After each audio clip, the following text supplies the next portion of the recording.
Taoiseach, over the last number of weeks, we are inundated TDs here with businesses who are struggling to keep their doors open throughout the country. If some of them are to survive, they need to get these energy subsidies for bars, cafes and restaurants released before Christmas. I have an accountant, even on to me in the last few days, who was quite a lot of these businesses on his books. He had to actually pay one of their energy bills this week in order to keep the door open.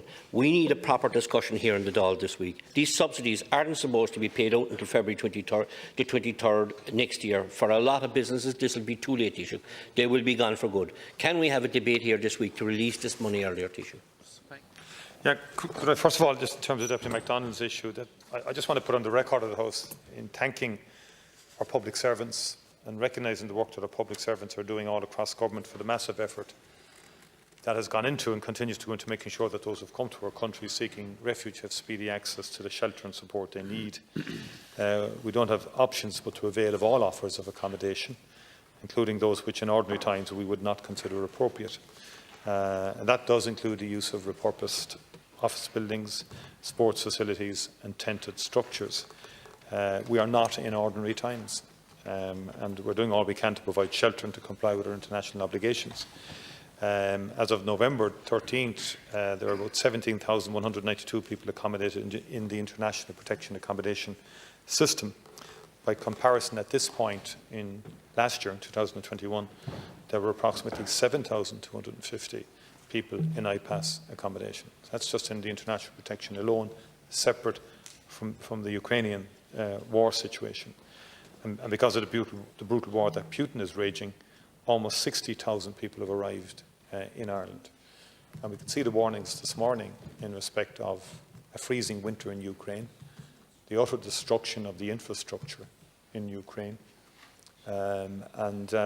which will, in my view, accelerate further migration, I think, into Europe. About 14 million people have been displaced.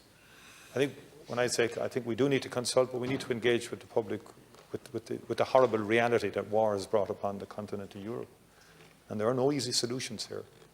And we can't suggest to people that there are easy solutions, unfortunately. You know, I think Minister O'Gorman has been before the Dáil in respect of this issue, to be fair, and he has spoken and he has engaged. There is no magic solution here. And I know in the context of East Wall, time is almost up. You're familiar with it, but I think it does ultimately. I think we have to be really straight with people as well. We have international obligations, and the fulfilling of those, the pressures are enormous because of a number of issues: conflict, famine, drought, climate change, and then the war in Ukraine itself. And I know that the Minister and his department are engaging with local representatives to provide the information, will be providing more information directly to the community in the coming days, and that is actually happening. And the Minister wants to foster positive linkages with the local community for the new centre in East Wall, and also committed to supporting those communities who are supporting refugees. In respect of the, I could dealt with Deputy Kenny's issue, and Deputy Collins, again, there's 5 hours debate in respect of that provided for, in the finance bill, and I think you should support the finance bill because that will give supports under the TBES scheme to many businesses, particularly small and medium-sized enterprises, in respect of the shocking increase in energy prices brought about by the war.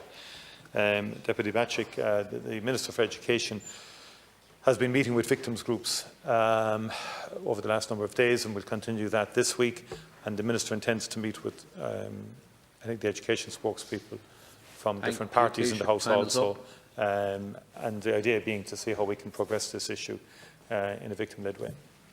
Okay.